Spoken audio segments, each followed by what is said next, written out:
नमस्कार, स्वदेश न्यूज के खास प्रोग्राम जनता मांगे जवाब में आपका स्वागत है। आपके साथ मैं हूं एसपी त्रिपाठी। जनता मांगे जवाब में आज बात नए संसद भवन के उद्घाटन की और उस पर हो रही सियासत की। नए संसद भवन के उद्घाटन की और उस पर उठ रहे सवाल की। जी हाँ, 28 मई को देश के नए संसद भवन का उद्घाटन होने जा रहा है। यह भवन मौजूदा संसद भवन की जगह होगा। हालांकि इसके उद्घाटन को लेकर लगातार सियासी बवाल बचा हुआ है। कई राजनीतिक दलों ने 28 मई को होने वाले समारोह के बहिष्कार का ऐलान किया है। इसमें कांग्रेस समेत तमाम विपक्षी दलों के नाम शामिल हैं। दरअसल 862 करोड़ रुपए में बने नए संसद भवन का काम पूरा हो गया है। प्रधानमंत्री नरेंद्र मोदी ने 10 दिसंबर 2020 को इसकी आधारशिला रखी थी। नए संसद भवन का निर्माण 15 जनवरी 2021 को शुरू हुआ था। इस बिल्डिंग को पिछले साल नवंबर में पूरा हो जाना था और सेंट्रल विस्टा प्रोजेक्ट के तहत बनी ये बिल्डिंग प्रधानमंत्री का ड्रीम प्रोजेक्ट भी रहा है, जो 28 महीने में बनाया गया है। आपको बता दें कि मौजूदा संसद भवन को 96 साल पहले 1927 में बनाया गया था। मार्च 2020 में सरकार ने संसद को बताया था कि पुरानी बिल्डिंग ओवर यूटिलाइज्ड हो चुकी है और खराब हो रही है। इसके साथ ही लोकसभा सीटों के नए सिरे से परिसीमन के बाद जो सीटें बढ़ेंगी, उनके सांसदों के बैठने के लिए पुरानी बिल्डिंग में पर्याप्त जगह नहीं है। इसी वजह से नई बिल्डिंग बनाई जा रही है। अब संसद भवन की नई बिल्डिंग बनकर तैयार है। प्रधानमंत्री उद्घाटन भी करने वाले हैं, लेकिन उद्घाटन से पहले ही सत्ता पक्ष और विपक्ष में बवाल शुरू हो गया है। जनता मांगे जवाब में आज चर्चा इसी मुद्दे लेकर करेंगे। नया भवन, नई सियासत।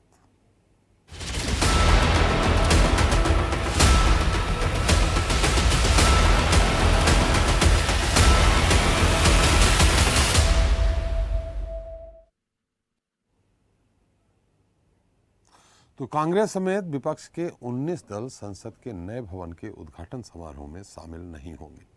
बुधवार को इन दलों ने एक ज्वाइंट स्टेटमेंट में बायकॉट करने की जानकारी दी। इन्होंने कहा कि जब संसद के लोकतंत्र की आत्मा को ही खींच लिया गया हो, तो ऐसे में हमें नई इमारत की कोई कीमत नजर नहीं आती है। राहुल गांधी और मल्लिकार्जुन खड़गे पहले ही कार्यक्रम का उद्घाटन राष्ट्रपति द्रौपदी मुर्मू से करवाने की मांग कर चुके हैं। अब पीएम नरेंद्र मोदी संसद के नए भवन का उद्घाटन करेंगे, लेकिन इससे पहले ही उद्घाटन को लेकर सियासत तेज हो गई है। हालांकि इससे पहले कांग्रेस, टीएमसी, एनसीपी, आप, जेडीयू, आरजेडी, सीपीआई समेत कई विपक्षी पार्टियों ने इस समारोह का बहिष्कार किया। कांग्रेस नेता राहुल गांधी ने कहा था कि नए संसद भवन का उद्घाटन राष्ट्रपति को करना चाहिए, न कि प्रधानमंत्री को। वहीं कांग्रेस अध्यक्ष मल्लिकार्जुन खड़गे ने सवाल किया है कि उद्घाटन के लिए राष्ट्रपति द्रौपदी मुर्मू को क्यों नहीं आमंत्रित किया जा रहा। खड़गे ने पीएम मोदी पर राष्ट्रपति का अपमान करने का भी आरोप लगाया है।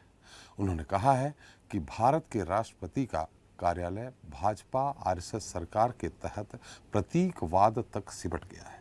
तो वहीं संसद के नए भवन के उद्घाटन कार्यक्रम का विपक्षी दलों द्वारा बहिष्कार करने पर प्रतिक्रिया देते हुए केंद्रीय गृह मंत्री अमित शाह ने कहा है कि भारत सरकार ने सबको उपस्थित रहने की विनती की है।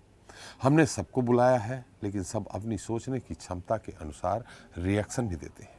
अमित शाह ने यह भी कहा कि आज़ादी के अमृत महोत्सव पर देश के प्रधानमंत्री नरेंद्र मोदी संसद के नवनिर्मित भवन को राष्ट्र को समर्पित करेंगे। उन्होंने कहा कि यह नया संसद भवन प्रधानमंत्री मोदी की दूरदर्शिता का प्रमाण है। उधर एआईएमआईएम के अध्यक्ष असदुद्दीन ओवैसी को भी प्रतिक्रिया सामने आई। उन्होंने कहा कि पीएम मोदी को संसद की नई बिल्डिंग का उद्घाटन नहीं करना चाहिए। उन्होंने पीएम मोदी से मांग की कि आप पीछे हट जाइए और स्पीकर ओम बिरला को उद्घाटन करने दें। उन्होंने कहा कि अगर पीएम इस बात पर राजी हो जाते हैं तो एआईएमआईएम इस समारोह में शामिल होगी। यदि ऐसा नहीं होता है तो उनकी पार्टी नहीं जाएगी। ओवैसी ने कहा कि अगर पीएम उद्घाटन करते हैं तो गलत परंपरा पड़ जाएगी। अब सत्ता पक्ष और विपक्ष के बीच सवाल जवाब और वार पलटवार जो भी हो, लेकिन सवाल यही है कि आखिर संसद के नए भवन के उद्घाटन पर सियासत क्यों। जनता मांगे जवाब में आज इसी मुद्दे पर चर्चा करेंगे। नया भवन, नई सियासत। लेकिन पहले सुन लेते हैं कि किसने क्या कहा। राष्ट्रपति जी जो हैं उनसे जो है उद्घाटन कराना चाहिए था, क्योंकि पार्लियामेंट के जो हेड होते हैं एक तरह से वो राष्ट्रपति ही होते हैं और उनसे ना करा करके ये कहीं ना कहीं से राष्ट्रपति जी का अपमान जो है वो किया जा रहा है। तो हम लोग चाहते हैं कि पहला जो सेशन जो है, जो उद्घाटन जो भी हो रहा है, इसका सभी विपक्ष के दल मिल करके जो है बॉयकॉट। देश की आर्थिक स्थिति खराब है, फिर भी लाखों करोड़ों रुपया, सैकड़ों करोड़ रुपया खर्चा करके जिस तरह से प्रोजेक्ट को सिर्फ प्रधानमंत्री की इच्छा के लिए बनाया, क्या उसकी जरूरत थी? आज जो देश की संसद की इमारत है, पार्लियामेंट हाउस है, वो और 100 साल चल सकती है। तो एक नया इमारत बना के सिर्फ एक ऐसा हम कोनशिला लगाएंगे, inaugurated by prime minister Narendra Modi, इसके लिए खर्चा हुआ है। लेकिन वो भी ठीक है, लेकिन देश के राष्ट्रपति इस राष्ट्र के संविधान की प्रमुख है। देश की हमारी राष्ट्रपति जो एक आदिवासी महिला है, वो पार्लियामेंट की कस्टोडियन है। आप उनको नहीं बुला रहे, उनको निमंत्रित नहीं कर रहे, उनके हाथों से नए संसद भवन का उद्घाटन करना ये प्रोटोकॉल है। The Speaker of the Lok Sabha, who is the custodian of the Parliament, and the theory of separation of powers clearly tells us that legislature is independent of executive and judiciary, and in the theory of separation of powers is part of the basic structure of our constitution. The Prime Minister should not enter into the domain of legislature. The judiciary cannot enter into domain of legislature, and vice versa, legislature cannot enter in domain of executive or the judiciary. That is part of the basic structure of the constitution. So I still hope that the Prime Minister of this country would show his large-heartedness, will show his love for the constitution. As a true constitutionalist, if he is, then he should allow the Lok Sabha Speaker to inaugurate the new parliament. And if he does, then of course MIM will be there. देश के प्रधानमंत्री जी 28 मई को संसद का नवनिर्मित भवन राष्ट्र को समर्पित करेंगे। एक प्रकार से ये नया संसद भवन प्रधानमंत्री जी की दूरदर्शिता का प्रमाण है, जो नए भारत के निर्माण में हमारी सांस्कृतिक विरासत, परंपरा और सभ्यता को आधुनिकता से जोड़ने का एक सुंदर प्रयास है। तो इस मुद्दे पर चर्चा करने के लिए हमारे साथ मौजूद हैं बीजेपी नेता हैं प्रदीप बैस जी हैं, कांग्रेस प्रवक्ता संजय महेंद्रा जी हैं, सपा नेता शिल्पी चौधरी जी हैं, आप प्रवक्ता सैयद मोहम्मद तकी साहब हैं और राजनीतिक विश्लेषक डॉक्टर भूपेंद्र कुमार सुलेरे जी हैं। आप सभी का हमारे इस खास कार्यक्रम में बहुत बहुत स्वागत है। प्रदीप जी, मेरी आवाज आ रही है आपको? जी आ रही है। अगर विपक्ष मांग कर रहा है, विपक्ष नहीं कह रहा है कि प्रधानमंत्री जी ना करें, विपक्ष कह रहा है कि सर्वोच्च संवैधानिक पद में बैठी राष्ट्रपति डॉक्टर द्रौपदी मुर्मू जी करें, तो इसमें बड़ा दिल दिखाते हुए अगर विपक्ष से मांग कर रहा है, 19 के 19 दल इसका विरोध कर रहे हैं, तो नहीं करना चाहिए क्या? राष्ट्रपति जी को आमंत्रित करके राष्ट्रपति भवन, संसद भवन का उद्घाटन करवा देना चाहिए, विवाद ही समाप्त हो जाएगा। त्रिपाठी जी, अगर एक कोई विवाद होता तो बात समझ में आती है जी। जैसे जैसे आम चुनाव नजदीक आना शुरू होते हैं जी, जैसे 14, 19 और 24, जिस प्रकार से आम चुनाव नजदीक आना शुरू होते हैं और वर्तमान जो विपक्ष है वो मुद्दे खोज करके हर बात पे विरोध करने की रणनीति अपनाता है, जी। तो उससे कोई ये एक मुद्दा नहीं है जिसपे कि बचाव किया जाए या जिस पे चर्चा हो। तो विपक्ष की अब नियति बन गई है हर बात में विरोध करना, हर बात का विरोध करना। और प्रदीप जी, मैं थोड़ा सा रोक रहा हूँ। प्रदीप जी, थोड़ा सा, शायद हमारे कांग्रेस प्रवक्ता संजय महेंद्रा जी को आपकी आवाज नहीं सुनाई पड़ रही। संजय जी, आपको आवाज सुनाई पड़ रही प्रदीप जी की? आवाज नहीं आ रहा है। जी जी, शिल्पी जी क्या कह रही हैं आप? लगातार एक आवाज आ रही है, जो मेरे पास तो 2 फोन है तो क्लियर है, लेकिन संजय भाई के पास नहीं है, शायद उनको बिल्कुल आवाज नहीं जा रही, वो बहुत देर से कंप्लेंट कर रहे हैं। जी जी, मुझे अब आ रही है आवाज। अब आ रही है। चल प्रदीप जी अपनी बात फिर से शुरुआत करें, क्योंकि वो सुन नहीं पाए थे। मुख्य विपक्षी दल है कांग्रेस। आपके माध्यम से सुरभि जी का आभार कि उनके टोक पे ही कांग्रेस की भी आवाज आने लगी। बहुत जी। अच्छी बात है। कांग्रेस के चलिए साथ है ना, एक दूसरे से मिल गए हैं। जी ठीक है। तो देखिए, अगर विपक्ष में कांग्रेस की बात अगर करें तो लगभग 5000 ऐसी सड़कें और इमारतों के नाम जो हैं, जो कि प्रधानमंत्रियों के द्वारा प्रधानमंत्री के नाम से किए गए हैं। ठीक है। कांग्रेस का जो इस समय एक तरफा कार्यक्रम चल रहा है किसी भी बात को लेकर के, यानी सरकार की कोई भी बात आ जाए उसको लेकर के उसका विरोध करना है, ये सबसे पहले समझना चाहिए कि ये सरकार द्वारा बनाई गई इमारत है, भारतीय जनता पार्टी की ये इमारत नहीं है। तो सरकार इसमें इन्विटेशन भेज रही है।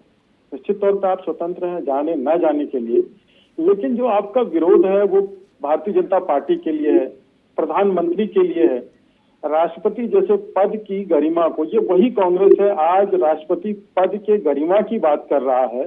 और जब आदरणीय राष्ट्रपति जी जब पदासीन हुई थी तब इनके रिएक्शन क्या थे, किस प्रकार का इन्होंने जो है प्रोपेगेंडा किया था, वो भी याद किया जाना चाहिए कि किस प्रकार से इनके जो महत्वपूर्ण नेता हैं, नेता सदन के जो इनके नेता हैं, उनका क्या व्यवहार रहा और उसके बाद की इन्होंने प्रतिक्रियाएं कैसी दी। तो लोकतंत्र में जो जनार्दन है वो जनता है। अब ये सारे जो घटनाक्रम विकसित हो रहे हैं और जो अभी विकास की राह पे आगे चल रहे हैं, घटनाओं का भी विकास होता है। तो जब भारतीय जनमानस इसको देख रहा है, समझ रहा है, एक चीज आप किसी से भी जाके पूछ लें, किसी आम आदमी से, तो वो निश्चित तौर पे कहेगा कि इनका विरोध तो मोदी जी के लिए है, इनका विरोध भाजपा के लिए है, ये सरकार के किए हुए कामों पे क्यों विरोध कर रहे हैं। तो ये 19 दल जो कि एक साथ आ करके हैं। अब थोड़ा सा मैं बहुत आक्रामक नहीं होना चाहता हूँ आज, क्योंकि मुझे पता है कि आज पूरा कार्यक्रम में मैं ही हूँ और बाकी सारे विपक्ष एक साथ हैं। जी, तो हम आपके साथ हैं, साथ नहीं, हम आपके साथ हैं। नहीं ठीक है, आभार त्रिपाठी जी, आपका आभार। लेकिन सारे तरकस के तीर एक ही निशाने में नहीं छोड़े जाते। तो प्रतीक्षा करें, लोगों की प्रतिक्रिया भी देखने दीजिए, फिर उसके बाद ये आज अगर कांग्रेस या विपक्षी दल आदरणीय राष्ट्रपति पद की महत्ता पे प्रकाश डाल रहे हैं, तो ये कुछ महीने पहले कहा थे जब इन्होंने अपमान किया था। आज हमारे वन क्षेत्रों में बैठे हुए जितने आदिवासी बंधु हैं, जितने भाई हैं, हमारे देश में संचार माध्यम इतने आगे निकल चुके हैं कि आज उन्हें भी समझ में आता है कि कौन उनका अपमान कर रहा है और कौन उनका सम्मान कर रहा है। बिल्कुल। तो जिन जिन बातों की लॉजिक या जिन जिन बातों को ये लेकर के अपने इस विरोध को प्रकट कर रहे हैं, उससे ये साफ परिलक्षित है कि ये विरोध सरकार के लिए नहीं है, मोदी जी और भारतीय जनता पार्टी के लिए है। बिल्कुल, ठीक है। लेकिन इसके राजनीतिक मायने ये निकाले जा रहे हैं प्रदीप जी कि जवाहरलाल नेहरू, पंडित जवाहरलाल नेहरू से तुलना हो रही, चूंकि उन्होंने सेंगोल रखा था जब अंग्रेजों के से सत्ता ली गई थी। तो अब नए भवन में पीएम नरेंद्र मोदी जी सेंगोल रखेंगे तो वो लंबे समय तक प्रतीक रहेगा। निश्चित तौर पे उसको जो है रख दिया गया एक परिवार की प्रॉपर्टी समझ करके, जबकि वो देश की संपत्ति थी। संग्रहालय में उसको रखने की क्या जरूरत थी। आप देखिए, ये प्रकरण आया तो बहुत से लोगों को पता लगा कि संगोल का जो विजुअलाइजेशन है या संगोल का जो महत्व है उस पर भी आज चर्चा हो रही है। इसके पहले कभी संगोल को लेकर के चर्चा नहीं हुई थी। वो तो प्रयागराज के संग्रहालय में रख दिया गया था। तो अगर आप राष्ट्रीय संपत्ति को देखिए, प्रधानमंत्री देखिए, नेहरू जी भी प्रधानमंत्री थे, गुलजारी लाल नंदा जी भी प्रधानमंत्री थे, स्वर्गीय इंदिरा गांधी जी भी थी, राजीव गांधी जी भी थे, अटल जी भी थे, देवेगौड़ा जी भी थे और अभी वर्तमान में आदरणीय मोदी जी हैं। तो किसी भी व्यक्ति आते जाते रहते, लेकिन पद की गरिमा वही बनी रहती है। किसी व्यक्ति से जरूर उसकी व्यक्तिगत छवि होती है, लेकिन अगर इस पे ये कहना कि नेहरू जी की छवि को कमतर करने का प्रयास है, प्रधानमंत्री वो भी थे, वो तो 1947 से पहले से प्रधानमंत्री थे। अब 1947 के बाद 75 वर्ष बीत गए, उसके बाद मोदी जी प्रधानमंत्री हैं, तो पद तो वही है ना जी, उसमें किसी व्यक्ति के बड़े या छोटे होने की बात कहां से आ गई। चलिए, आपने कहा प्रतिक्रिया आ जाने दीजिए। 3 तरह की 3 अलग अलग प्रतिक्रियाएं आने वाली हैं, आप पॉइंट नोट कर लीजिएगा। सबसे पहले संजय जी, आपकी प्रतिक्रिया क्या है? नहीं, मेरी प्रतिक्रिया तो बिल्कुल स्पष्ट और साफ सुथरी है। मैं तो इनसे 2-4 बातें समझना चाहता हूँ। अगर आप अनुमति दें तो मैं एक सवाल कर लूं आपसे। हाँ बिल्कुल, स्वागत है आपका मिश्रा।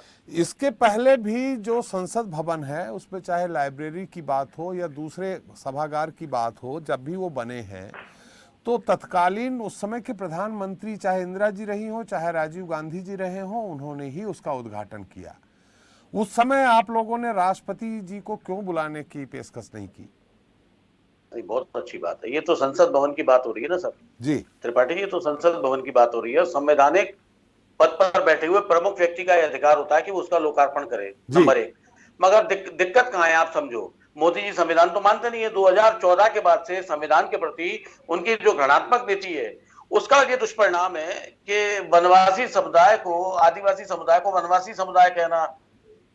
मुझे एक बात बताओ, अभी आप थोड़े दिन पहले ओबीसी के अपमान पर राहुल गांधी को लेकर दुनिया भर का हल्ला मचा रहे थे। तो ये तो संपूर्ण जनजातीय का अपमान है, समाज का अपमान है। और आप 5-5 दलितों के पैर धो रहे थे, वो सब कहां गया?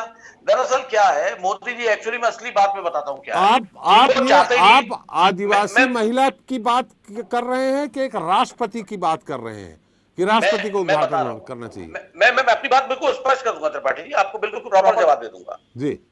भाई, दलित समुदाय से आती है वो, आदिवासी समुदाय से आती है वो, तो उनको ना बुलाना तो पूरे समाज का अपमान हुआ ना, पहली बात। दूसरी बात, सबसे बड़ी बात यह है कि मोदी जी तो चाहते ही नहीं है उनके फोटो फ्रेम में कोई और आ जाए, तो खड़गे जी का भी निमंत्रण नहीं है किसी का। देखिए क्या है, आप बात को समझिए, ये सिंबल हुआ, ये सब सिंबल है जी। ये सिंबल इसलिए है कि हम अहम ब्रह्मास्मि, वरना क्या जरूरत थी मुझे बताइए? 20,000 करोड़ के संसद भवन को आपने तमाम विरोधों के बाद बनवा लिया, उसके बाद अब आपने 862 करोड़ है लागत उसकी। कितनी? 862 करोड़ से थोड़ी सी बढ़ गई है, और उसमें अब वो पता नहीं कितनी बढ़ गई है, लेकिन 862 करोड़। चलिए वो रकम बहस का मुद्दा नहीं है। बहस का मुद्दा ये है कि आप जो काम करने जा रहे हैं उसमें आप बाकियों की सहमति लेंगे कि नहीं लेंगे, या हिटलर की तरह एक ही निर्णय लेंगे और उसी पे कायम रहेंगे? और उसके बाद भारतीय जनता पार्टी के प्रवक्ता की तो मजबूरी है, क्योंकि इनके यहाँ तो वो बात ही नहीं है कि संसद भवन बनाने के लिए क्या दूसरे दलों की राय लेंगे क्या? संसद भवन बनाया, सरकार बनाई है। अरे आप मुझे बता दीजिए, मोदी राय लेते किस चीज की? नोटबंदी करता तो अपनी मर्जी से कर देते हैं, तो संसद भवन बनाएंगे तो अपनी मर्जी से बनाएंगे। मोदी जी पूछते किससे हैं? मोदी जी ने आज तक कभी किसी से कोई पूछ के काम किया है? उनको पूछने की जरूरत है क्या? वो तो आए 8 बजे, उन्होंने घोषणा की, अभी जरूर बस इतना। संजय जी, मध्य प्रदेश में नया विधानसभा बना, उस समय क्या तत्कालीन मुख्यमंत्री अर्जुन सिंह जी ने किसी बीजेपी के नेताओं से बुला के राय ली थी क्या? उन्होंने फाइनल कर दिया था कि इस तरह बने, टी कोरिया को बुला के। मैं तो दूसरी बात कह रहा हूँ त्रिपाठी जी, क्या है, गले मुर्दे उखाड़ने से तो कुछ होना नहीं है। ये तो वर्तमान की बात हो रही है ना, और ये देश के संवैधानिक पद के सबसे प्रमुख व्यक्ति के विषय में बात हो रही है। ये किसी छोटे व्यक्ति के विषय में बात नहीं हो रही, या किसी सामान्य व्यक्ति के विषय में बात नहीं हो रही। ये बात हो रही है कि राष्ट्रपति, सर्वोच्च तीनों सेनाओं का प्रमुख, उनको ही आप नहीं बुला रहे हैं, उनको आपने घर बैठा दिया। रबर स्टाम्प बनाने की बात आप करते हैं, कांग्रेस के नेताओं के ऊपर इल्जाम लगाते हैं कि कांग्रेस का अध्यक्ष रबर स्टाम्प होता है। यहाँ तो आपने राष्ट्रपति जी को रबर स्टाम्प बना के रख दिया। हमसे पूछ के बाहर निकलोगे आप, हमसे पूछ के हम जहां बुलाएंगे वहां आना पड़ेगा, तो फिर आपको तो पूरा देश देख तो रहा है, इस पूरे नाटक को पूरा देश देख रहा है। और मोदी जी को किसी से कुछ पूछने की कभी भी जरूरत नहीं पड़ रही। उनके जो मन में आता है, जो निर्णय होता है वो करते हैं। वो किसी भी ट्रेन का उद्घाटन हो, किसी भी और बड़ी चीज का उद्घाटन हो, उनको पूछना थोड़ी है। उनको तो हर जगह अपनी फोटो फ्रेम में ले जाकर रखते हैं। अरे वो प्रधानमंत्री है साहब, प्रधानमंत्री हैं, पद की गरिमा रखिए, प्रधानमंत्री है वो, मोदी जी नहीं है। मैं बिल्कुल रखता हूँ। मैं परम आदरणीय माननीय प्रधानमंत्री मोदी जी के पूरे पद की गरिमा रखते हुए सिर्फ एक सवाल कर लेता हूँ भाजपा के प्रवक्ता से, कि बाकी मंत्रालय उठा के आप बंद कर दो ना, जब सारे काम उनको ही करने हैं तो।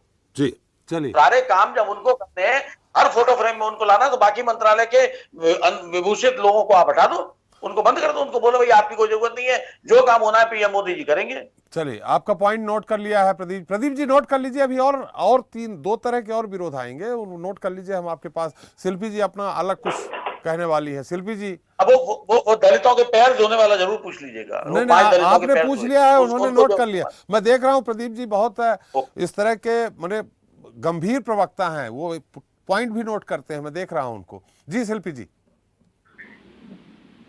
बहुत बहुत धन्यवाद त्रिपाठी जी।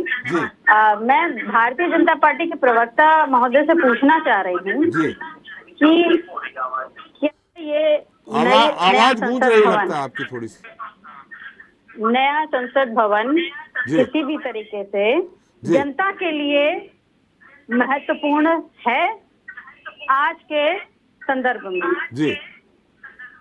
सबसे पहला प्रश्न। जी।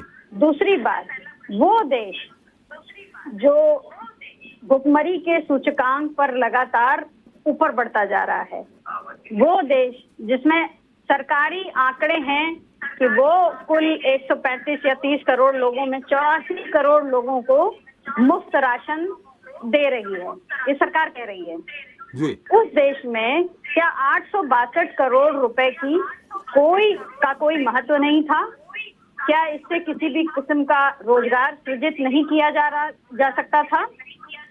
क्या ऐसी जरूरत थी कि नया संसद भवन आपको बनाना पड़ा? तीसरा महत्वपूर्ण प्रश्न, बहुत महत्वपूर्ण है, बड़ी महीन सी बात है। प्रदीप जी मुझे ये बता दें कि इस नए संसद भवन में भारतीय स्थापत्य के किस नमूने को लिया गया है? इसमें राष्ट्रीय प्रतीक भारतीय स्थापत्य, ये जो हमारी ऐतिहासिकता है जी, ये जो त्रिकोण का जो ये पूरा स्ट्रक्चर है जी, ये डिजाइन है जी, ये कहाँ से आया? मान लीजिए कि पुराना संसद भवन हो सकता है कि रोमन शैली पे बना हो जी, तो ये जो त्रिकोण का जो पूरा एक ये स्ट्रक्चर है ये कहाँ से आया? जो हिंदुत्व और राष्ट्र धर्म राष्ट्रवादिता की बात करने वाली पार्टी है, जो अपनी संस्कृति को हमेशा कदम कदम पर बड़े संजोने वाली पार्टी है, उसने इस निर्माण कार्य में भारतीय स्थापत्य को कहाँ लिया? जी, ये तीसरा सवाल शिल्पी जी जो आपका है, ये हमें नहीं लगता है कि प्रदीप जी आर्किटेक्ट भी होंगे। नहीं, ये तो जनता को मानना है। देखिए, हमारे राष्ट्रीय प्रतीक हैं जी, सिंह हमारा राष्ट्रीय प्रतीक है, हाथी गजराज हमारा राष्ट्रीय प्रतीक है, कमल का फूल हमारा राष्ट्रीय प्रतीक है, अशोक की लाट, अशोक का चक्र, ये सब हमारे प्रतीक चिन्ह हैं और इन सबको हर जगह रखा गया है। संविधान के पहले पन्ने पे प्रस्तावना पे भी ये अंकित हैं। तो हमारा जो राष्ट्रीय प्रतीक है मोर, बाघ, ये सब हर जगह हैं और हम उसको पढ़ते हैं। प्रशासनिक अधिकारियों की एक लिस्ट कल लंबी निकली है, उनसे पूछिए, उनको कई बार इन सवालों के जवाब देने पड़े होंगे। आज मुझे बताइए कि ये जो नया संसद भवन है ये क्या ऐतिहासिकता स्थापित कर रहा है? जी, 3 सवाल ये बहुत महत्वपूर्ण सवाल है। 3 सवाल आपके आ गए शिल्पी जी, लेकिन ये जो आपने कहा कि क्या जरूरत थी, जरूरत बताया गया है कि क्या जरूरत थी? जरूरत ये थी कि ये 97 साल पुरानी इमारत उस देश में जहां 84 करोड़ लोगों को मुफ्त राशन दिया जा रहा है, ये बताया जा रहा है कि वो गरीबी रेखा से नीचे हैं, जहां की अर्थव्यवस्था डामाडोल हो चुकी है, जहां का युवा हताशा से भर चुका है, जिसके पास रोजगार नहीं है, उस देश में इस एक संसद भवन छोड़ दीजिए, मुझे लगता है एक नए कमरे पर भी पैसा बर्बाद करना जनता के पैसे की बर्बादी है। शिल्पी जी, उन्होंने कहा है कि अगर परिसीमन होगा तो संसद सदस्यों की संख्या बढ़ जाएगी, राज्यसभा सदस्यों की संख्या बढ़ जाएगी, जो उसमें पर्याप्त नहीं है। उन्होंने कहा है कि 97 साल हो गए इसको, तो इसलिए बिल्डिंग अब उपयोग में नहीं लाई जा सकती आगे चलकर धीरे धीरे। और ये जो नया बना है, आपको भी खुशी होनी चाहिए कि इसमें भूकंप का कोई प्रभाव नहीं पड़ेगा। और सबसे बड़ी बात, आप तो महिला हैं, महिलाओं के लिए अलग से पूरा सभागार बनाया गया है, तो आपको तो प्रसन्न होना चाहिए। को एक बात बिल्कुल स्पष्ट कर दूं, मैं महिला और पुरुष के भेद में बिल्कुल भी विश्वास नहीं रखती हूँ जी। मैं बिल्कुल नहीं चाहती हूँ कि महिलाओं का एक अलग से कमरा बनाया जाए। महिलाएं समर्थ हैं, महिलाएं सशक्त हैं, वो अपना प्रतिनिधित्व भी कर सकती हैं, वो अपनी बातों को रख भी सकती हैं, और अगर कोई उनके साथ दुर्व्यवहार करता है तो वो उसको मुंह तोड़ जवाब देने की क्षमता भी रखती हैं। जो महिला संसद में पहुंच गई है, प्रतिनिधित्व कर रही है जनता के एक बहुत बड़े संसदीय क्षेत्र का, उसको आप अलग कमरा क्यों देना चाहते हैं? चलिए। उसमें एक अलग कक्ष क्यों करना चाहते हैं? ये इसमें- कौन सी डेमोक्रेसी है? इस पे महिला ये सशक्तिकरण पे तो अलग से बहस होगी। हर महिला नहीं, शिल्पी चौधरी नहीं है। हम इक्वल हैं। संविधान ने हमको बराबर के अधिकार दिए हैं, हमारे कर्तव्य और अधिकार बराबर के हैं। तो ये अलग कमरे, अलग बेंच, इसका क्या मतलब है? चलिए अब तकी साहब, लगता है कांग्रेस से सबसे पहले राहुल जी ने, खड़गे जी ने इसका विरोध किया, राष्ट्रपति जी के मार्फत उद्घाटन करा जाए इसकी बात की, फिर आप लोगों ने भी उनकी राग में राग मिला लिया। अब लगता है धीरे धीरे कांग्रेस को अपना बड़ा भाई मानने लगे हैं आप। ये लोकतंत्र है, यहाँ कोई छोटा भाई नहीं, कोई बड़ा भाई नहीं, सब समानता का अधिकार रखते हैं। पहले स्टेटमेंट में सदस्यों की संख्या के अनुसार तो आकलन किया जा सकता है। छोटा बड़ा कोई नहीं, किसी के एक सदस्य है तो भी बात रखने का अधिकार रखता है। सरकार आई, विपक्ष में कोई और बैठा है, लेकिन हमारे लोकतंत्र में हम समानता का अधिकार है। यहाँ कोई छोटा भाई नहीं, कोई बड़ा भाई नहीं जी। ना बीजेपी बड़ा भाई है, ना कांग्रेस छोटा भाई है, ना कांग्रेस बड़ा छोटा भाई है, ना बड़ा भाई है, ना आम आदमी पार्टी छोटा भाई है। नहीं, आम आदमी पार्टी को बड़ा भाई मान लेते हैं, छोटे भाई के साथ आप बोलिए। हम भी बड़े भाई नहीं, हम भी समांतर, हम बड़ा नहीं बनना चाहते। चलिए, यहाँ जो लड़ाई हो रही समानता की हो रही, समान अधिकार पाने की हो रही है। यहाँ छोटे बड़े की लड़ाई नहीं हो रही है। जो जिसके लिए हम लड़ रहे हैं उसी को हम एंजॉय नहीं कर सकते, उसी के अंदर हम जो है उसको एंजॉय नहीं कर सकते, वो गलत है जी। तो हम इस लोकतंत्र में है जहाँ समानता की बात हो रही, चाहे महिला हो, चाहे पुरुष हो, चाहे दलित हो, चाहे आदिवासी हो, किसी जाति का हो, सब समान है, सब समांतर है, सबको समान अधिकार दिए। बाबा चलिए आप मुद्दे पे आ जाए, मैं शब्द वापस ले लेता हूँ, बड़ा भाई छोटा भाई, आप मुद्दे पे आ जाए। नहीं, आप वरिष्ठ पत्रकार हैं, आपको अधिकार है बोलने का जी। देखिए, ऐसा है कि द्रौपदी मुर्मू जी को ना बुलाकर बीजेपी ने दर्शाया है कि बीजेपी जो दावे कर रही थी चुनाव के दौरान कि हमने एक द्रौपदी मुर्मू जी को एक आदिवासी महिला के रूप में पेश किया, पिछली महिला के रूप में पेश किया, उनका सम्मान कर रहे हैं। तो उस वक्त उन्होंने जो भी किया था उनकी राजनीतिक मंशा थी, राजनीतिक मजबूरी थी, उनको कुछ वोट पाने थे, क्योंकि बीजेपी के खिलाफ जो कैंडिडेट खड़ा हुआ था विपक्ष का, वो काफी मजबूत दावेदार, और बीजेपी ने काफी देर में द्रौपदी मुर्मू जी का नाम घोषित किया था। वो समझ में थे कि इसका नाम लेके आए ताकि वो राष्ट्रपति का चुनाव जीत सके। चुनाव कैसे हुआ, क्या हुआ, ये अलग बात है। अभी तो संसद भवन के उद्घाटन का आप विरोध कर रहे हैं, इस पे बात करें।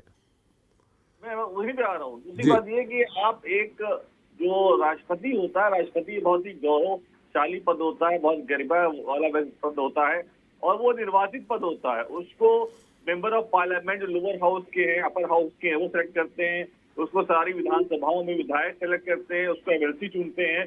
पूरे देश में एक चुनाव प्रक्रिया होती है जिसको रजिस्टर्ड असेंबली। और प्रधानमंत्री कैसे चुन लिया जाता है? प्रधानमंत्री गरिमा का पद नहीं है। प्रधानमंत्री भी, लेकिन राष्ट्रपति जो है उसमें बहुत बड़ी प्रक्रिया चल होती है। प्रधानमंत्री को तो लोकसभा के मेंबर चुनते हैं जी, और सभी विधानसभाओं के लोग उसको नहीं चुनते, सभी विधानसभाओं विधायक नहीं चुनते जी। लेकिन राष्ट्रपति की प्रक्रिया है वो प्रधानमंत्री की प्रक्रिया से ज्यादा लंबी है, और सब लोग इसमें इन्वॉल्व हैं। और राष्ट्रपति को अधिकार भी है, हालांकि हम लोकतांत्रिक व्यवस्था में इसलिए प्रधानमंत्री को हमेशा आगे रखा जाता है, लेकिन यहीं पे जो है जो जब भी प्रधानमंत्री चुन के आते हैं उनको हमेशा शपथ जो है राष्ट्रपति दिलाता है। जब भी न्यायाधीश चुन के आता है उसको शपथ हमेशा राष्ट्रपति दिलाता है। तो राष्ट्रपति को और भी अधिकार है, इमरजेंसी के दौरान भी उसको अधिकार है। लेकिन हमें समझना चाहिए कि अगर हम राष्ट्रपति को बुला रहे हैं उद्घाटन के लिए, तो हम एक नया मिसाल पेश करते हैं देश के सामने कि हमने एक महिला को, एक आदिवासी महिला को आगे रखा। इसमें कोई ईगो वाली बात नहीं थी। प्रधानमंत्री जी अगर संवेदनशील होते, समझते, तो खुद ही पीछे हट जाते या साथ में उद्घाटन कर लेते। जरूरी नहीं कि वो अलग अलग करते। साथ में कैसे कर लेते? साथ में दोनों कर सकते, क्यों नहीं कर सकते? दोनों कर सकते उद्घाटन। नहीं कर सकते? राष्ट्रपति जी हैं तो राष्ट्रपति जी करेंगे। आप राष्ट्रपति जी हैं, प्रधानमंत्री दोनों साथ में करते हैं, आगे कर लेते हैं, ऐसी कोई इश्यू वाला बात नहीं। लेकिन यहाँ तो ये है कि इन्होंने उद्घाटन में ना प्रधानमंत्री जी ने विपक्ष के किसी नेता को कुछ बुलाया, किसी को कुछ आया हो, इन्विटेशन किया पाइए। नहीं, आज अमित शाह जी ने कहा मैंने सबसे विनम्र अनुरोध किया है सारे दलों के लोगों से। अरे अनुरोध मीडिया में कहा कोई आपने कोई पत्र देखा हो इसके अंदर उन्होंने इन्वाइट किया हो सबको, कोई मीडिया रिलीज की हो, उन्होंने जब उधम मचा है, जब शोर मचा है, जब वो आवाज उठी है, तब उनको स्पष्टीकरण देना पड़ा है। इससे पहले क्या किया उन्होंने? चलिए आपका सवाल प्रदीप जी से जो हो तो पूछ लीजिए। प्रदीप जी नोट कर रहे हैं। मैं ये कहना चाह रहा हूँ कि एक जो आपने इतनी बड़ा पैसा खर्चा करके विधान जो बनाया है, संसद भवन बनाया है, और जो पूर्व भवन बनाया है, उससे क्या कार्य होंगे? जो अभी जो कार्य हो रहे हैं उससे कहीं भी हमको दिख नहीं रहा है कि रुपया हमारा मजबूत हो रहा है, महंगाई हमारी संसद भवन से रुपया नहीं मजबूत होगा साहब, वहाँ संसद भवन में संसदीय कार्य निपटाए जाते हैं। भवन में बैठे हुए लोग निर्णय लेंगे, उसी से तो रुपए में फर्क पड़ेगा, उसी से तो आयात निर्यात बढ़ेगा। वहाँ के प्रधानमंत्री जी ने विदेशी यात्राएं की थी, उससे कितना हमारा निर्यात बढ़ा, कितना पैसा विदेश से आया, कि हमारा रुपया मजबूत होता। रशिया से सस्ता डीजल क्रूड ऑयल आ रहा है। ये कौन सा सवाल आप कर रहे हैं? सवाल संसद भवन के उद्घाटन के विरोध का है। मैं बोल रहा हूँ संसद भवन जो दोनों बनाए गए हैं उसमें क्या बैठ के जितना कार्य होंगे इससे जनता को फर्क पड़ेगा। अभी जो संसद भवन में क्या कार्य है जनता को फायदा हो रहा है। 1 लाख करोड़ रुपए लोन लिए गए हैं वर्ल्ड बैंक से, वो कहाँ गए पैसे सारे? ये आप विषयांतर हो रहा था कि साहब, आप विषयांतर होते नहीं, आज आप विषयांतर क्यों हो रहे हैं? अरे मैं ये कह रहा हूँ जो आप किसी उद्देश्य के साथ बता रहे नहीं बिल्डिंग ना, जो आप कह रहे हैं कि उद्देश्य ये है कि पुरानी बिल्डिंग जर्जर हो चुकी है, उसमें जिस दिन परिसीमन होगा। पुरानी है, इंग्लैंड की बिल्डिंग इतनी पुरानी, कहाँ से किसने रिपोर्ट दिया है कि जर्जर हो गई है? वो 97 साल हो गए साहब, 97 ईयर। अरे यहाँ तो 200-300 पुरानी बिल्डिंग है इंग्लैंड की और यूएस की, कहाँ से रिपोर्ट आई जर्जर हो गई? गिर सकती है बताइए? किसी संस्थान ने इस पर कहा है क्यों गिरने की स्थिति में है? अब ये तो मुझे नहीं मालूम, लेकिन जो तर्क दिया गया है, जब बनने की बारी आई थी तब उसमें जो तर्क दिया गया था यही हुआ था कि जिस दिन परिसीमन होगा उस दिन संसदों की संख्या बढ़ जाएगी, राज्यसभा सदस्यों की संख्या बढ़ जाएगी और वो वहां सीमित लोगों की बैठने की जगह है, इसलिए उसको नया भवन बनाया गया। ये तर्क दिया गया। मैं यही पूछ रहा हूँ बार बार कि जो पुराना संसद भवन है, जो नया संसद भवन है, उसमें जो लोग आके बैठे कार्य करेंगे उससे जनता का क्या भला होगा? अभी तो भला हो नहीं रहा है, एक बिल्डिंग और बन गई। ये तो शिल्पी जी पूछ चुकी है कि जनता के लिए कितनी उपयोगी है। कितनी उपयोगी? क्या मतलब? ये शिल्पी जी पूछ चुकी हैं। आप कुछ नया पूछने वाले हो तो प्रदीप जी नोट कर लेंगे। प्रदीप जी आ ही रहा हूँ, आप ही के पास आ रहा हूँ जी। मैं कह रहा हूँ प्रदीप से कि ईगो ज्यादा बड़ी है, देश ज्यादा बड़ा है। चलो, ईगो यानी प्रधानमंत्री का ईगो।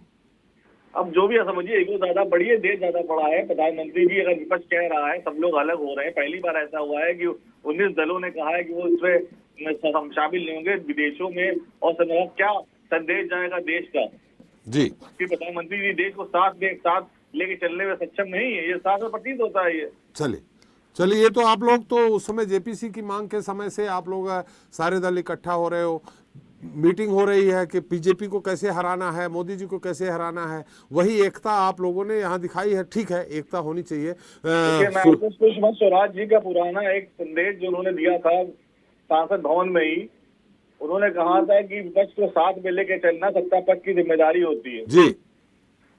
अब मैं उनको जिम्मेदारी याद दिलाना चाहता हूँ। सुषमा स्वराज जी का बयान है वो। चलिए, जिम्मेदारी होती है, लेकिन विपक्ष साथ ही नहीं चल रहा है, तब क्या करेंगे? अरे जिम्मेदारी किसकी साथ में नहीं चलने की? विपक्ष ही साथ चल रहा है। कोई इधर भाग रहा है, कोई इधर भाग रहा है। विपक्ष छोटा सा हो गया है, सिमट गया, उसके बाद भी हमारे प्रधानमंत्री कंट्रोल नहीं कर पा रहे। अरे आप लोग भानुमती का कुनबा जोड़ रहे हैं, उधर आप कह रहे हैं कि साथ में लेके चलो। ये तो जिम्मेदारी प्रधानमंत्री जो है, जो मेन सत्ता पक्ष का लीडर होता है, उसकी जिम्मेदारी है कि सारे सदस्यों को साथ में लेके चले, उनका कॉन्फ्रेंस जीते और देश को साथ में चलने की बात हो। चलिए तकी साहब, आपकी बात आ गई। प्रदीप जी बहुत देर तक याद नहीं रख पाएंगे। देश को बीजेपी समझते हैं। प्रदीप जी बहुत देर तक याद नहीं रख पाएंगे। बहुत सारे आप लोगों ने सवाल कर दिए हैं, उन्होंने नोट कर लिया है। एक बार सुलेरे जी की टिप्पणी ले लें। प्रदीप जी आ ही रहा हूँ आपके पास। सुलेर साहब, देखिए, संसद भवन का जो नया उद्घाटन 28 तारीख को होना है जी, तो देखिए देश में लगभग 65 वर्ष कांग्रेस का शासन रहा है जी। और जब अंग्रेजों के टाइम पे जब शासन लोकतंत्र की प्रक्रिया आई थी तो उस समय लगभग 1940 या 45 में नेहरू जी प्रधानमंत्री बन गए थे और कैबिनेट काम कर रही थी जी। अब कांग्रेस की जो पृष्ठभूमियाँ रहीं, 65 साल तक उन्होंने जो नए भवन बनाए, नए राष्ट्रीयकरण किए, राष्ट्र को समर्पित किए। अब उनके पास अटल जी जैसा पहला नेता था विपक्ष पास, और अब उनसे बड़ा आइकॉन नेता, एक वैश्विक नेता उन्होंने अपना तैयार किया है मोदी जी के रूप में। तो वो भी चाहते हैं कि ऐसी उपलब्धि हम लोग करें कि जिससे एक ऐसा ऐतिहासिक काम कर जाएं जिससे तहत लोग याद रखें, उस पार्टी को याद रखें, उस व्यक्ति को याद करें। और विपक्ष का भी सही काम है कि उनका भी अपने तरीके से सोचना है कि उनका कहना है कि राष्ट्र के प्रथम व्यक्ति जो राष्ट्रपति है उसको इनोवेशन करना चाहिए, या फिर उससे उनमें ज़्यादा कंट्रोवर्सी नहीं दिखती। बस कंट्रोवर्सी यहाँ ये दिख रही है कि उद्घाटन किसको करना चाहिए। मुझे ये समझ में आया, वो तो अब गरीबी और ये वाली तो विधानसभा बनी रहती हैं और उनके उद्घाटन होते रहते हैं, नए भवन बनते रहते हैं, बजट होता रहता है। लेकिन बात यहाँ पे ये है कि राजनीति की जो परिछाया पड़ रही है मोदी जी की, वो उस परिछाया के रूप में विपक्ष उससे उभरना चाहता है जी, और उसको तोड़ना चाहता है। और वो भी, उनका भी, विपक्ष का भी सही सोचना है कि हम इस तरह से टारगेट किसको करें, और टारगेट उनका करना भी वाजिब है, मैं ये नहीं मानता, क्योंकि वो भी राजनीति करते हैं उस हिसाब से। लेकिन कई चीज़ें ऐसे वैश्विक रूप में, ऐसे संसद भवन के रूप में ऐसे निर्णय जाने चाहिए जो कि एक सर्वसम्मति से हों, क्योंकि राष्ट्र का चिंतन जहाँ होगा तो वहाँ सर्वसम्मति भी बननी चाहिए, क्योंकि संसद किसी व्यक्ति विशेष की नहीं है, वो संसद है पूरे राष्ट्र की है। उसमें राष्ट्र के विभिन्न प्रतिनिधि चुन के आएंगे और विभिन्न राजनीतिक पार्टियों के दल के लोग चुन के आएंगे, अपने क्षेत्र के विकास की बात करेंगे और विभिन्न तरह के निर्णय राष्ट्र के हित के लिए होंगे। लेकिन अब जो राजनीति का जो पैंच जो फंस रहा है, और ये समय भी ऐसा है कि 2024 और विधानसभा के जो चुनाव हैं, और उन चुनावों में अब कांग्रेस अपने, बीजेपी अपने घोषणा पत्र में रखेगी कि हमने ये उपलब्धियां की, राष्ट्र को इतना बड़ा 1200 करोड़ रुपए की जो संसद जो कि परिसीमन होने वाला है, संसद सदस्य बढ़ने वाले हैं, तो उसके लिए अभी से ही विपक्ष को तैयार होना चाहिए। तो विपक्ष अपनी भूमिका अपनी तरीके से निभा रहा है, लेकिन इन सब चीज़ों का परिसीमन के रूप में, लेकिन सरकार की भी जिम्मेदारी बनती है कि वह विपक्षी दल को समावेशी रूप में ले, क्योंकि उस सत्ता उसके पास है, और सारे लोगों को संतुष्ट करके उस समारोह में बुलाना, उनके उसका सम्मान देना, चाहे वो किसी भी पार्टी के सदस्य हों या कुछ भी हों। लेकिन ये नैतिक जिम्मेदारियां तो बनती हैं, ये तो मानना पड़ेगा, क्योंकि जो सरकार है उनकी, सरकार की जिम्मेदारी है कि इस जो समस्या है उसका सोल्यूशन करें, उनकी बातें करें। चल प्रदीप जी, महेंद्र जी ने जो सवाल किया याद है क्या? मैंने उस पे जो नोट लिखा था इनके, उस पे मैं, देखिए शिल्पी जी के 3 सवाल हैं, कंक्लूजन है उसका। शिल्पी जी के 3 सवाल हैं, महेंद्र पहले साहब महेंद्र के जी एक पे आ सवाल है, जाते हैं। तकी साहब का भी एक सवाल है कि ईगो ज्यादा बड़ा कि देश बड़ा। शिल्पी जी ने कहा कितना उपयोगी जनता के लिए है, और सबसे बड़ा स्थापत्य किसका है? शैली, सबसे पहले आ जाते हैं कांग्रेस के सवाल पे, और उससे भी पहले सारे विपक्ष के समक्ष ये है, मान लीजिए थोड़ी देर के लिए, हाइपोथेटिकली मान लीजिए कि राष्ट्रपति जी इसका उद्घाटन करती जी, तो क्या ये सारे विपक्षी दल उसमें जो अब तक ये सारी गलतियां निकाल रहे हैं जी, जो अब तक ये निकालते आए हैं जी, उनको स्वीकार करेंगे और उनको बोलेंगे कि हमारी भूल थी?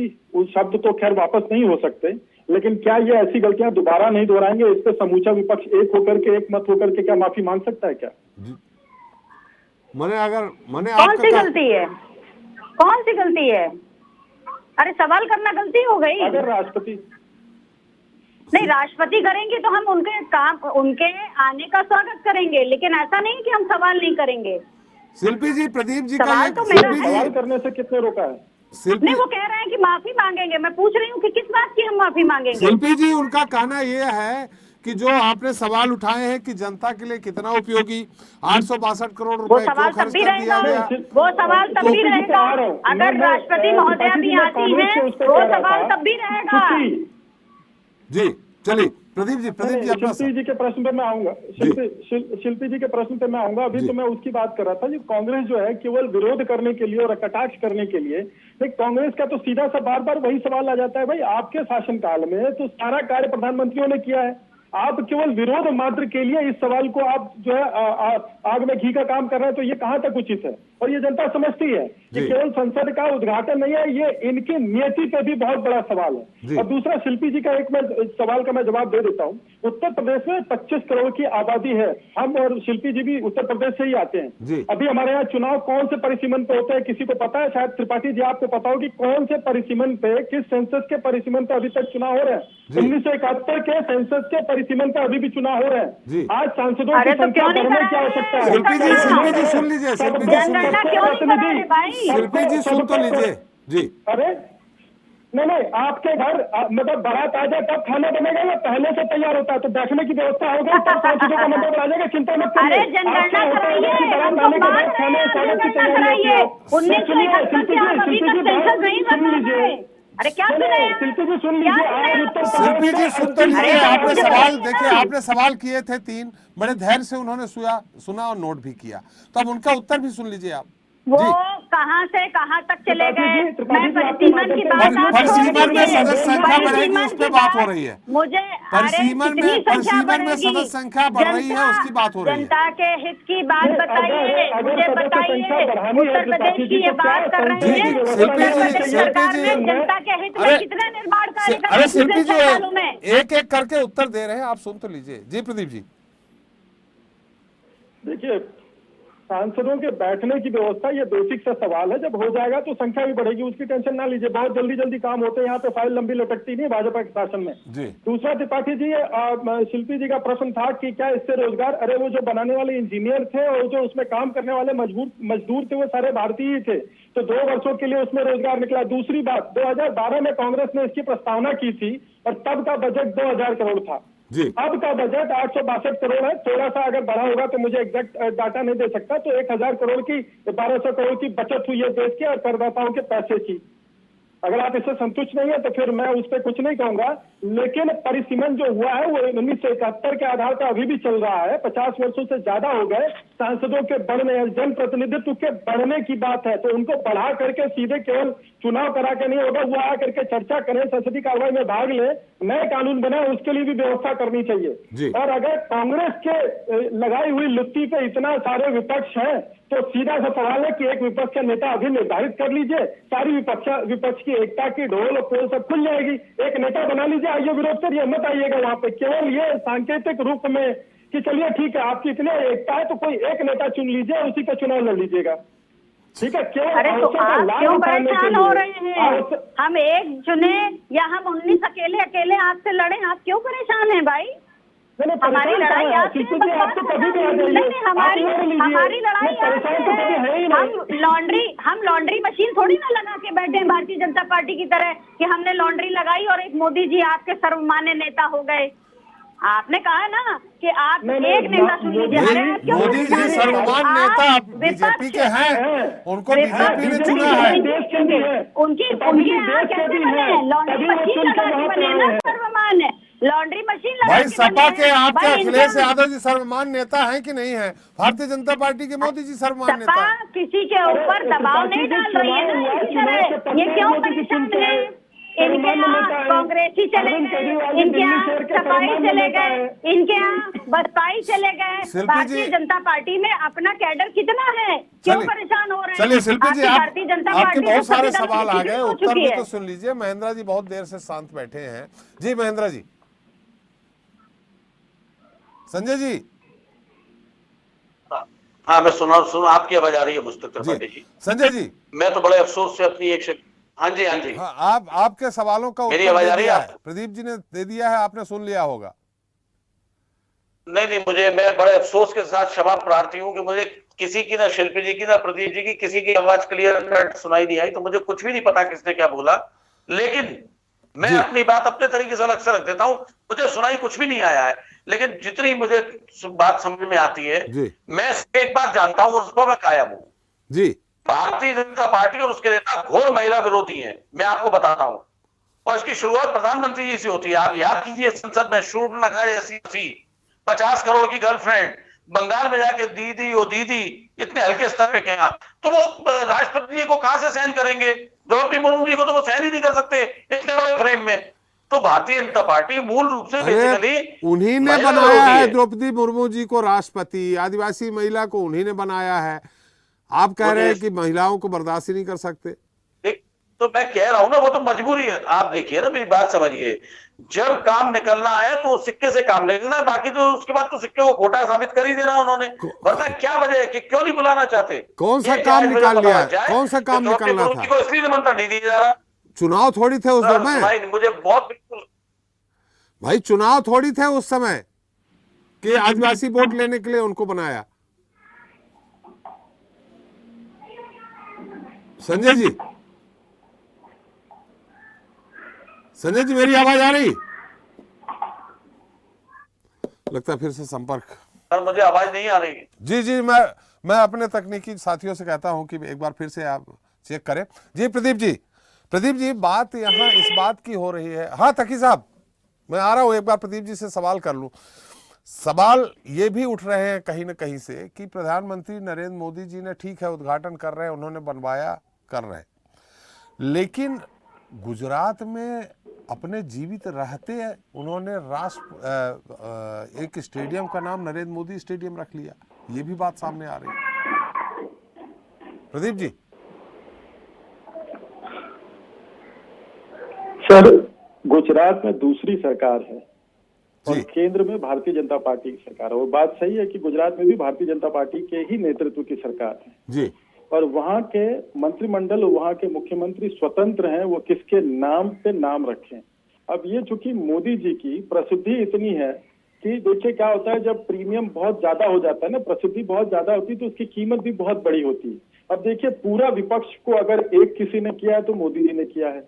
अगर यही कोई और सरकार होती और ये संसद भवन का उद्घाटन हो रहा होता तो शायद एक बार कोई नाम भी ना लेता, लेकिन आज चूंकि मोदी जी उसका उद्घाटन करने जा रहे हैं, इसलिए पूरा विपक्ष एकजुट होकर के, तो देखिए अल्टीमेटली आप चाहे वो विपक्ष हो चाहे पक्ष हो, मोदी जी ने सबको एकता के बंधन में पिरोने का काम किया। ये शायद इन लोगों के समझ में नहीं आएगी इस बात को। अब गुजरात के मुख्यमंत्री ने सम्मान बस पूर्व मुख्यमंत्री का अगर वहां पर नाम रख दिया तो क्या बुराई हो गई। इंदिरा जी ने तो टाइम मशीन, आप देखिए एक इंदिरा जी ने टाइम मशीन बनवाई थी अगर आपको याद हो, और वो टाइम मशीन में जो इन्फॉर्मेशन गई थी जो कि भविष्य के लिए रखी जाती है संजो करके कि किसने क्या किया, किसका कितना रहा, तो उसका जो डेटा पता चला तो उसे पता चला कि कांग्रेस के अलावा और बाकी और के अलावा तो इस देश में कुछ रहा ही नहीं, केवल एक ही व्यक्ति, एक ही परिवार का महिमा मंडल था। अब इस तथ्य के बारे में लोगों को ना पता हो, प्रश्न करें तो उस पर हम और आप दोषी नहीं हो। अगर टाइम मशीन इंदिरा जी ने जो टाइम मशीन बनवाई थी, टाइम कैप्सूल बनवा के डलवाया था फ्यूचर जनरेशन के लिए, तो उस पर गूगल कर लेंगे, लोग समझ में आ जाएगा, अनर्गल सवाल ना पूछेंगे। तो देखिए क्या है कि इस समय पूरा विपक्ष जो है एकीकृत है, बहुत अच्छी बात है। विपक्ष एकीकृत होना चाहिए, एक मुद्दे पे आना चाहिए, सरकार का विरोध करना चाहिए, संसदीय प्रणाली की यही सबसे बड़ी खूबसूरती होती है। लेकिन आप ही के प्रवक्ता लोग बोल रहे हैं कि हो ही नहीं सकते हैं, अभी चुनाव आने दीजिए, सब अलग अलग हो जाएंगे। आप कह रहे हैं कि अच्छी बात है। नहीं, कम से कम इस मुद्दे पे तो एक है ना, मोदी जी का विरोध करने दीजिए, देश की जनता समझ रही है, आम चुनाव बहुत ज्यादा दूर नहीं है। बिल्कुल, अगर एक हो गए तो थोड़ा आपके लिए चिंता का विषय होगा।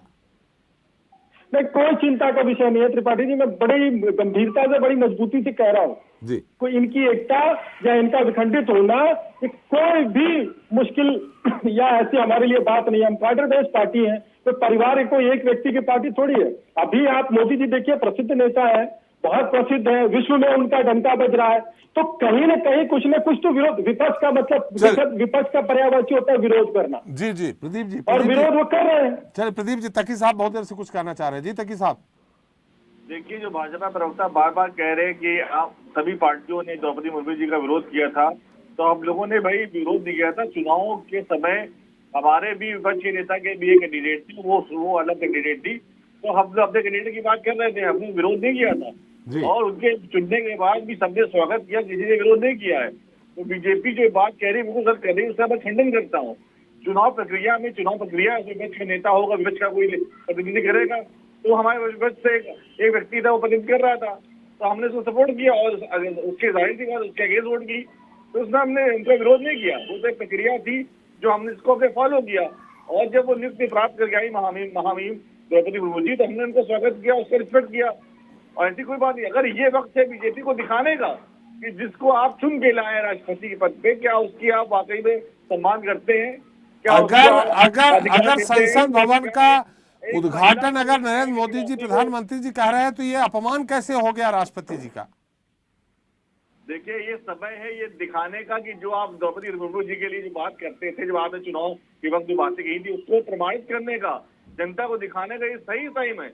उसको बीजेपी प्रमाणित करे, क्यों नहीं कर पा रही? इसका मतलब बीजेपी जो कह रही है और जो कर रही है उसमें अलग अलग फर्क है। मैंने सिर्फ राष्ट्रपति जी को उद्घाटन राष्ट्रपति से नहीं करवा रहे, इसलिए अपमान हो गया राष्ट्रपति जी का भी, महिला का भी, आदिवासी का भी। बिल्कुल, यही इसी बात के तो है कि आपने राष्ट्रपति प्रथम महिला को आपने आमंत्रित भी नहीं किया, उनको उनसे उद्घाटन भी नहीं करा रहे हैं। अरे उसमें सभी लोग जो उनके जो आएंगे वो सब उस सारे लोगों को हमेशा जो है राष्ट्रपति जी जो है वही हमेशा शपथ दिलाते हैं, वही उनका आगे आगे उनको लेके चलते हैं। तो वो लीडर हैं वहाँ की एक तरह से, तो उनके उद्घाटन करने में क्या उत्साह है। दूसरी बात ये कि अभी बहुत ही शालीनता राष्ट्रपति जी नहीं शपथ दिलाते हैं, प्रोटेम स्पीकर शपथ दिलवाता है। अरे तो प्रधानमंत्री जी को जो लीडर होता है सबका, उसको तो शपथ दिलाते हैं राष्ट्रपति जी, जो सबके प्रतिनिधित्व करते हैं। वो अलग बात है। संसद भवन के अंदर की बात मैं कह रहा हूँ कि वहाँ राष्ट्रपति जी शपथ नहीं दिलवाते, प्रोटेम स्पीकर दिलवाता है। लोअर हाउस में भी जो है, अपर हाउस में भी राष्ट्रपति जी का संबोधन होता है। हाँ, संबोधन होता है। दूसरी बात ये है कि अभी कह रहे थे कि रोजगार मिला है। शिल्पी जी ने, हम लोगों ने बात की थी, देश की जनता को क्या रोजगार मिल रहा है। जो आपने सेंट्रल विस्टा प्रोग्राम बनाया वो तो लिमिटेड टाइम के लिए, उसमें पैसा खर्चा हुआ, प्रोजेक्ट खत्म हो जाएगा, बेरोजगार हो जाएंगे। आपका जो सवाल था वो यही था कि इससे रोजगार किसको मिला, कितने लोगों को रोजगार मिला। यहाँ हम बात कर रहे हैं, आप देखा 2 करोड़ लोगों को रोजगार मिलेगा हर साल, 9 साल हो गए, 18 करोड़ लोगों को रोजगार मिल गया। आपके ये रोजगार के सवाल नहीं है, आज तो संसद भवन के उद्घाटन के विरोध का मामला है। इन्होंने अभी क्लेरिफिकेशन में कहा कि लोगों को रोजगार मिला। कितने लोगों को रोजगार मिला, कितने लिमिटेड टाइम के लोगों को रोजगार मिला, ये तथ्य कैसे पेश करते हैं। ताकि साहब कुछ शिल्पी जी कहना चाह रहे। शिल्पी जी संक्षेप में, बहुत कम समय है, फिर उत्तर भी आ जाए जिससे। बार बार उत्तर प्रदेश का ही संदर्भ लेते हैं तो मुझे लगता है कि आप नरेंद्र मोदी जी को आप नवाब सिराजुद्दौला समझते हैं। जब अवध में सूखा पड़ा था तब सिराजुद्दौला ने दिन में बनाते थे भूल भुलैया और रात में कमा देते थे लोगों को रोजगार देने के लिए। इसी तरीके के रोजगार के सृजन की आप बात कर रहे हैं ना, कि दिन में नरेंद्र मोदी जी बनवा रहे हैं। अरे आपने 2 साल के लिए रोजगार देकर क्या आपने पूरी गारंटी कर ली है? आप कहते थे हर वर्ष आप 2 करोड़ रोजगार देंगे, आपने 2 साल के लिए 60,000 लोगों को रोजगार देकर कोई एहसान नहीं किया। 862 करोड़ का बर्बादी है। और दूसरी बात, आप क्या बार बार जो तुलना कांग्रेस से करते हैं कि कांग्रेस के लोग ये करते थे वो करते थे, हम ये कर रहे हैं। अच्छा, तो मतलब आप में और कांग्रेस में कोई फर्क नहीं है। फिर आप कांग्रेस से अपने आप को सही कैसे बताते हैं? आप कांग्रेस से अपने आप को ऊपर कैसे बताते हैं? 70 साल में उन्होंने जो किया 65 साल में, वो आप 9 साल में करने पे आ गए हैं। आप कांग्रेस से कैसे अलग हो गए? जब आप कहते हैं कि कांग्रेस के हर प्रधानमंत्री ने ये किया वो किया, आज हमारा कर रहा है, आप फिर आप कांग्रेस से अलग कहाँ हैं? फिर आप अपने आप को अलग मत बताइए। कौन सा रोजगार? 2 करोड़ रोजगार, यही चलिए रोजगार का मुद्दा नहीं है शिल्पी जी। आज रोजगार का मुद्दा है नहीं, त्रिपाठी सारे विपक्षी दल मिलकर के विरोध कर रहे हैं। मुद्दा ये है, सबसे बड़ा विपक्ष का भी सबसे बड़ा मुद्दा रोजगार का मुद्दा है। हमारा युवा हताश है, उसकी उम्र निकल रही है, सरकारी नौकरियां नहीं है, लोगों की पेंशन नहीं बची है। आपके लिए रोजगार कोई मुद्दा ही नहीं है।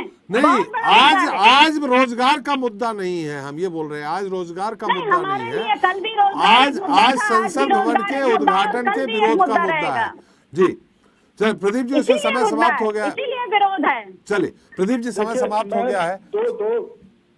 जी हमारे सुलेरे जी की इस पूरे मुद्दे पे एक टिप्पणी आ जाए कि ये क्या, सुलेरे साहब, क्या ये राष्ट्रपति संसद भवन के उद्घाटन का विरोध करके, क्या अभी अभी आपने देखा होगा नीतीश कुमार जी सबसे बैठक कर रहे हैं अलग अलग, और बड़ी तेज से अभी मुहिम चली है कि सारा विपक्ष एक हो, ये क्या उसका प्रतीक है या संदेश देना चाह रहे हैं कि देखिए हम किसी भी मुद्दे में सब एक हो सकते हैं? देखिए सर, प्रश्न तो बड़ा वाजिब है आपका जी।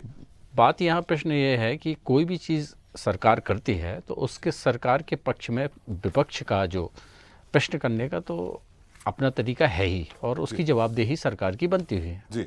अब ये जो संसद है जो 2012 का रचना थी, कांग्रेस के समय की थी। अब जो समय जो उद्घाटन का आ रहा है और जिस तरह से उसकी सत्ता पक्ष उसको अपने फेवर में, स्वाभाविक है कि जो सत्ता में रहता है वो अपने पक्ष में लेता ही है। तो वो जो चीज़ आ रही है कि मोदी जी को बड़ा आइकॉन बना के लेना। अब देखिए प्रेस कॉन्फ्रेंस का आमंत्रण दिया तो अमित शाह ने दिया, जो सेकंड मतलब कि भारतीय जनता पार्टी के दूसरे कद्दावर नेताओं में है, सबसे सर्वोच्च जो निर्णय लेने वाले लोगों में है। तो आज उन्होंने उस प्रेस में ब्रीफिंग की और संसद के लिए विपक्ष को बुलाया, आमंत्रण किया। तो अब जो विपक्ष है ये इशू ऐसे तो बनते ही हैं और इलेक्शन बिल्कुल सिर पे है, तो ये इस तरह से ये एक मत हो के अब अगर राष्ट्रपति आ रहे हैं तो राष्ट्रपति क्यों नहीं बुलाया गया, प्रथम व्यक्ति को नहीं बुलाया गया। तो ये तो अब राजनीति दल हैं, अपने हिसाब से करेंगे और करना भी चाहिए, क्योंकि उनको हर चीज़ में अपनी राजनीति, अपनी पार्टी का हित, अपनी जनता का हित, अपने राष्ट्र का हित सोचते हैं, अपने अपने विचारधारा से सोचते हैं। भारतीय जनता पार्टी अपने विचारधारा से सोच रही है, लेकिन जो इसका जो परिणामिक होगा तो भारतीय जनता पार्टी जो अपने एनालिसिस से कर रही है, क्योंकि उनको जो चुनाव लड़ना है आने वाले टाइम पे मोदी जी के फेस से लड़ना है, और इसलिए वो उस मोदी के फेस को आगे कर रहे हैं। चलिए, समय समाप्त हुआ। प्रदीप जी बहुत बहुत धन्यवाद, संजय जी आपका, शिल्पी जी आपका, थकी साहब आपका, सुलेर साहब आपका हमारे साथ चर्चा में शरीक होने के लिए और अपना बोलने समय देने के लिए। तो जनता मांगे जवाब में आज हमने बात की नए संसद भवन के उद्घाटन से पहले ही उस पर मचे सियासी घमासान की। अब संसद के नए भवन के उद्घाटन को लेकर विपक्ष भले ही वॉकआउट करे, लेकिन सवाल यही है कि लोकतंत्र के मंदिर पर, उसमें पूजन के स्थान पर आखिर सियासत क्यों।